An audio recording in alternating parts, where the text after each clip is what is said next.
देखिए, पार्टी कुछ नहीं कर सकती है। अगर आप एक देश ऐसे इंसानों के हाथ में दे दे जो छाई वाला है, आप एक देश ऐसे इंसानों के हाथ में दे दे जो आतंकवादी है, अगर आप एक देश ऐसे लोगों के हाथ में दे दे जो पंडित है, तो मुझे बताइए ना कि क्या ही होएगा इस देश के अंदर। आज आप सिखों को बोल दीजिए आप उनकी पगड़ी उतार दो, वो उतारेंगे? नहीं उतारेंगे। आप किसी हिंदू महिला को बोल दीजिए अपना घूंघट उतार कर चलिए, नहीं। हम क्यों, तो हमारे ऊपर क्यों ऐसा बोला जाता है कि आप हिजाब उतार के घूमिए, हलाल? ये हमारे खाने तक तो आ गए, हलाल मत खाइए। ये हमारे पहनावे तक भी आ गए, हिजाब मत पहनिए। तो भाई तुम अभी हमें ये बताओगे कि तुम हमें खाना क्या है, हमें पहनना क्या है? किसी के बाप का देश नहीं है। क्यों आपने भी क्यों, आपने भी क्यों? आप एक छोटा सा न्यूज चैनल चला रहे हो ना, तो गोदी मीडिया बोलते किसको है हम लोग? आपने भी क्यों? हम तो बिल्कुल नहीं, ऐसा तो आप कहाँ बोल रहे हो? आप हमारे बारे में भी सबूत बता दिए। सबूत तो किसी के पास नहीं है। हमको खरीदना तो बहुत लोगों ने चाहा है, मगर आज तक कोई खरीद नहीं पाया है। तो मैं भी ये वर्ड कह सकता हूँ कि कांग्रेस के जिस तरीके से एमएलए बिकते, तो और भी लोग बिक सकते हैं, आप भी बिक सकते हो कांग्रेस के आने लोगों। देखिए, मैं अपना जमीन नहीं बेच सकती कभी, ठीक है? मैं अपना जमीन कभी नहीं बेच सकती। और आपको क्या लगता है कि हमें इन पार्टी के लोगों से ऑफर नहीं आते? हमें भी रात रात को उठा के लेकर चले जाते हैं। हमारी अगर कुछ बाइट्स हो जाती, अगर हम कुछ बोल देते या हम अगर कुछ प्रोटेस्ट कर देते, तो यही अंधभक्त आकर, यही बीजेपी के नेता आकर, बीजेपी के लोग आकर, यही पुलिस प्रशासन आकर हमें उठाकर हमारे घर से लेके चले जाती है रातों के 2-2 बजे तक। आप लोग जो देश की मीडिया हो, वही तो लोगों को गुमराह कर रहे हो ना। अगर हम बिकते तो हम यहाँ बैठ के आपका इंटरव्यू आपको हमारे स्टूडियो में बुला। मुंबई टीवी, हर खबर सच के साथ। मैं हूं ज़ैन सैयद और आप देख रहे हैं मुंबई टीवी। आप सभी को पता है कर्नाटका में इलेक्शन होने वाले हैं जल्द से जल्द। इस सब पार्टी अपना पूरा दारोमदार लगा दिए, लगातार कड़ी मेहनत की जा रही है, मगर जो एग्ज़िट पोल आया है, सर्वे आया है, उसमें कहीं ना कहीं जो कांग्रेस पार्टी है वो बढ़त हासिल करते हुए नज़र आ रही है। हमारे साथ मौजूद है आमीना सैयद, जो कि नेशनल कोऑर्डिनेटर है स्टूडेंट विंग की। उनसे बात करते हैं इस पूरे मामले पे, क्योंकि कर्नाटका में आप सभी को पता होगा जो हिजाब का मामला था, किस तरीके से हुजूम पे था, लगातार जो लड़कियों को परेशान किया जा रहा था, एग्ज़ाम में नहीं बैठने दिया जा रहा था। तो हमारे साथ आमीना सैयद मौजूद हैं, उनसे बात करते हैं और जानते हैं। मैम, सबसे पहले तो आपका मुंबई टीवी में बहुत बहुत थैंक यू सो मच। आप सभी का भी स्वागत है यहाँ पर। मैम, एक सवाल मेरा ये बनता है, कर्नाटका इलेक्शन ये एक ऐसा इलेक्शन हो गया है क्योंकि यहाँ पर मौजूदा सरकार बीजेपी की थी, अभी जो एग्ज़िट पोल आ रहा है पूरी हवा कांग्रेस की नज़र आ रही है, क्या कहेंगे? देखिए, जैसा आपने बताया कि मौजूदा सरकार वहाँ पे बीजेपी की है। आप एक चीज़ को समझिए कि मौजूदा सरकार तो वहाँ पे बीजेपी की थी, लेकिन वहाँ पर जो लोगों का समर्थन था, लोगों ने जो सीटों को लेकर आए थे, लोगों ने जिनको वोट दिए थे, जो अधिकार से, जो भरोसे से कांग्रेस को वहाँ पर वोट दिया गया था और वहाँ पर कांग्रेस की सरकार बनी थी, इसी मुद्दे को लेकर, इसी चीज़ों को देखते हुए जो एग्ज़िट पोल आ रहे हैं वो बिल्कुल सही बात है। एग्ज़िट पोल तो यही सही बताते हैं, ऑलमोस्ट सही नहीं बताते। लेकिन आप एक चीज़ देखिए कि पहले भी वहाँ पर कर्नाटका में हमारी कांग्रेस की सरकार थी और उसी चीज़ को लेकर ये जो हमेशा होता है कि बीजेपी सरकार एमएलएस को ख़रीदती है, उन्हें उठाकर उन्हें अगवा कर दिया जाता है, उन्हें करोड़ों करोड़ों रुपये देकर ख़रीदा जाता है, फिर उसके बाद वो एक किसी भी स्टेट के अंदर सरकार बनाते हैं। तो बिल्कुल इंशाल्लाह हम कोशिश करें और पूरी मेहनत लगी हुई है, हमारी पूरी आईएनसी की टीम लगी हुई है कर्नाटक जीतने के लिए, और वहाँ के जो लोग हैं वो उसी भरोसे से, उसी मोहब्बत से फिर से इंशाल्लाह हम वहाँ पर वापस से सरकार बनाएंगे। जैसा कि अभी आपने कहा बीजेपी सरकार लगातार एमएलए को खरीद लेती है, मगर इसका कोई एविडेंस नहीं मिलता है। इतना बड़ा आरोप तो लगता है, तो ये कहीं ना कहीं बेबुनियाद आरोप है। देखिए, अगर आप है ना पुलिस को, सीबीआई को, सारे इन्वेस्टिगेशन डिपार्टमेंट्स को अगर अपने जेब में कर लेते हो ना, तो वो एविडेंस देगी नहीं, ठीक है? आप किसी भी एक इंसान को उठा लेते हो और उसको फिर पैसे देकर ख़रीद लेते हो। देखिए, ये लोग है ना एक वॉशिंग मशीन चला रहे हैं कि कितना भी एक करप्ट नेता है, कुछ भी है, ये इसके अंदर आ जाएगा, बीजेपी से अगर जुड़ जाएगा तो वो एकदम क्लीन शीट होकर निकलता है। तो एविडेंस आपको मिलेगा कहाँ पर जब ये क्लीन शीट होकर निकल रहा है?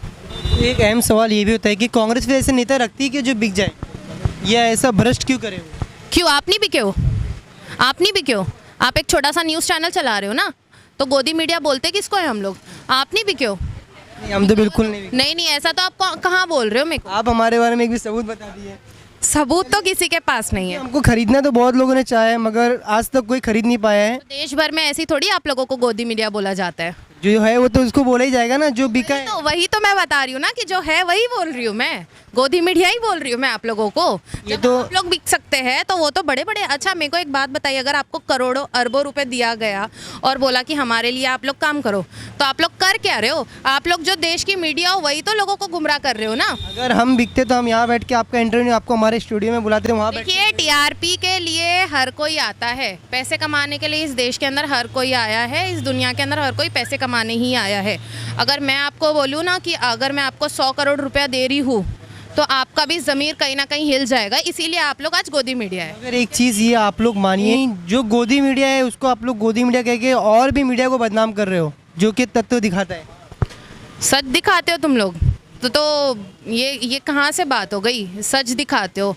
मेरे को एक बात बताइए कि अगर आप न्यूज़ चलाते हो, आप कुछ भी चलाते हो, तो हर वक्त वहाँ पर एक मौलाना और एक पंडित को बिठाकर क्यों लड़वाते हो आप लोग? तो गोदी मीडिया का काम है ना। तो वही तो मैं आप ही को बोल रही हूँ ना कि आप ही गोदी मीडिया, आप मान क्यों नहीं रहे हो? कि हम सुनिए, आप मेरी एक बात सुनिए, आप मुझे यहाँ पे जो बिठाकर सवाल पूछ रहे हो ना, अगर यही सवाल आप मोदी जी से जाके पूछ जैसा भी आप कह रहे हो कि आप गोदी मीडिया, सवाल नहीं, आप बीच में मुझे रोकिए मत। अगर आप यही सवाल मोदी जी से जाकर पूछते, अगर आप वो लुटेरों से पूछते जो लोन ले लेकर भाग गए, उनको पकड़ के पूछते ना, तो मैं एक चीज़ समझती कि आप गोदी मीडिया नहीं है, आप बिकी हुई मीडिया नहीं है। लेकिन आप सवाल हमसे पूछ रहे हैं, क्यों? क्योंकि हम एक आज चलते फिरते लोग हैं, इस देश के नागरिक है जो आवाज़ उठाते। आप हमको क्यों पकड़ के पूछते? आपके अंदर इतनी हिम्मत है, अगर आप गोदी मीडिया नहीं है तो आप जाइए उनसे सवाल कीजिए। मौका मिले तो हम ज़रूर करेंगे। अरे भाई ठीक है, मैं आपको एड्रेस देती हूँ, आप जाएंगे? नहीं जाएंगे। मेरे को पता है ना, आप वो लोगों से सवाल करने की आपके अंदर नहीं जाने दिया जाता ही नहीं है, आपके अंदर हिम्मत ही नहीं है। जो सवाल करता है उसे अंदर नहीं जाने, वहाँ तक पहुँचने नहीं दिया जाता है। एक्चुअल बात ये है। और क्योंकि जैसे अभी आपने कहा कि सारे गोदी मीडिया हो गए, तो मैं भी ये वर्ड कह सकता हूँ कि कांग्रेस के जिस तरीके से एमएलए बिकते हैं, तो और भी लोग बिक सकते हैं, आप भी बिक सकते हो कांग्रेस के आने वाले वक्त में। देखिए, मैं अपना ज़मीर नहीं बेच सकती कभी, ठीक है? मैं अपना ज़मीर कभी नहीं बेच सकती। और आपको क्या लगता है कि हमें इन पार्टी के लोगों से ऑफ़र नहीं आते? हमें भी रात रात को उठा के लेकर चले जाते। हमारी अगर कुछ बाइट्स हो जाती, अगर हम कुछ बोल देते या हम अगर कुछ प्रोटेस्ट कर देते, तो यही अंधभक्त आकर, यही बीजेपी के नेता आकर, बीजेपी के लोग आकर, यही पुलिस प्रशासन आकर हमें उठाकर हमारे घर से लेके चली जाती है रातों के 2-2 बजे तक। और आप मुझे पूछ रहे हो कि हम नहीं बिके? हम कभी नहीं बिक सकते। जैसा आप नहीं बिक सकते वैसे हम भी नहीं बिक सकते, क्योंकि हम और मीडिया से अलग है, जो सच दिखाते हैं हमेशा। ये बात आप मान लीजिए, और मीडिया को आप बिंदास बोलिए जो भी। नहीं, देखिए, मैं तो समझती हूँ कि सारे आप मीडिया वाले एक जैसे ही है। हाँ, बिल्कुल सारे लोग एक ही जैसे। और आपको शायद पता नहीं होगा, इसी तरीके हम लोग कई ऐसे मिनिस्टर और नेता जो कि सत्ता में होते हैं, उनके खिलाफ न्यूज़ चलाते हैं, तो हमारे पर मामला दर्ज है। ऐसा मामला जो जहाँ हम मौजूद नहीं होते हैं, वहाँ पर हमारे पर एक्सटॉर्शन का मामला दर्ज है। हम हालांकि हम सीसीटीवी प्रोवाइड करके कोर्ट से तो न्याय मिल जाता है, मगर इस तरीके हम पर ही मामला दर्ज है। देखिए, 10 में से एक चोरी तो दिखानी पड़ेगी ना। आप ऐसा नहीं बोलोगे कि पूरी चोरी तो हमने की। आप एक चीज़ तो यही बताओगे ना कि हाँ, एक चोरी हमने की है। अगर आप पूरी 10 के 10 छुपा लेते हो तो फिर आपके ऊपर सवाल उठते। तो कम से कम 10 चोरी छुपाने के लिए आपको एक चोरी तो बतानी पड़ती है। तो आप मुझे ये सफाई ना दे, बिल्कुल भी ना दे कि हम नहीं हैं वैसे, आप सभी वैसे ही है, इसीलिए आप हमसे सवाल पूछ रहे हैं। अभी आपसे एक बहुत अहम सवाल है कर्नाटका को लेकर, जिस तरीके, क्योंकि हिजाब क्या मान्य रखता है वो आप बहुत बेहतर जानते हैं, क्योंकि आप लगातार हिजाब में ही ऑन ग्राउंड नज़र आती है। और जिस तरीके से जो विवाद हुआ था हिजाब को लेकर कर्नाटका में, इस बारे में आपको क्या कहना है? ऐसा दोबारा ना हो, इसके लिए आपकी पार्टी क्या करेगी? देखिए, पार्टी कुछ नहीं कर सकती है। अगर आप एक देश ऐसे इंसानों के हाथ में दे दे जो चाय वाला है, आप एक देश ऐसे इंसानों के हाथ में दे दे जो आतंकवादी है, अगर आप एक देश ऐसे लोगों के हाथ में दे दे जो पंडित है, तो मुझे बताइए ना कि क्या ही होएगा इस देश के अंदर। आज आप सिखों को बोल दीजिए आप उनकी पगड़ी उतार दो, वो उतारेंगे? नहीं उतारेंगे। आप किसी हिंदू महिला को बोल दीजिए अपना घूंघट उतार कर चलिए, नहीं। हम क्यों, तो हमारे ऊपर क्यों ऐसा बोला जाता है कि आप हिजाब उतार के घूमिए, हलाल? ये हमारे खाने तक तो आ गए, हलाल मत खाइए। ये हमारे पहनावे तक भी आ गए, हिजाब मत पहनिए। तो भाई, तुम अभी हमें ये बताओगे कि तुम हमें खाना क्या है, हमें पहनना क्या है? क्यों? ये देश के अंदर सभी का खून एक बराबर से शामिल है, किसी के बाप का देश नहीं है। और मैं समझती हूँ कि इस देश की जनता पागल नहीं है। सबसे पहली बात तो आप एक चीज़ समझिए कि जब हिजाब का मुद्दा हो रहा था, तब वहाँ पर यूपी में चुनाव हो रहे थे। बिल्कुल, आपको ये याद होगा शायद, क्योंकि देखिए आप लोग तो गोदी मीडिया से आप लोगों को याद भी नहीं होगा। आप पूछते हो कि क्यों हुआ, ठीक है, तो मैं बताती हूँ एक चीज़ कि उस वक्त जो है ना यूपी में चुनाव चालू थे और देश भर के अंदर जो आग लगी थी कर्नाटक के अंदर हिजाब के नाम पर, वो पूरी हवा जो थी वो यूपी की तरफ जा रही थी। आप समझ रहे हो एक चीज़, ये स्ट्रैटेजिकली ये मेंटालिटी है लोगों की कि पूरा ये माइंड डाइवर्ट करना था यूपी के चुनाव को जीतने के लिए, इसीलिए कर्नाटक के अंदर एक आग लगाई गई थी। और मैं समझती हूँ कि कर्नाटक की जनता इतनी पागल नहीं है कि फिर वो ये सारी चीज़ें देखने के बावजूद आज उसी चीज़ों के ऊपर बीजेपी को वो वोट देंगी।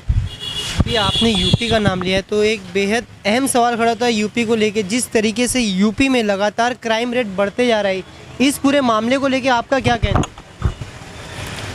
यूपी का सीएम कौन है? योगी आदित्यनाथ। ये जानते हैं ना आप, क्या करता है वो? आप बताइए ना।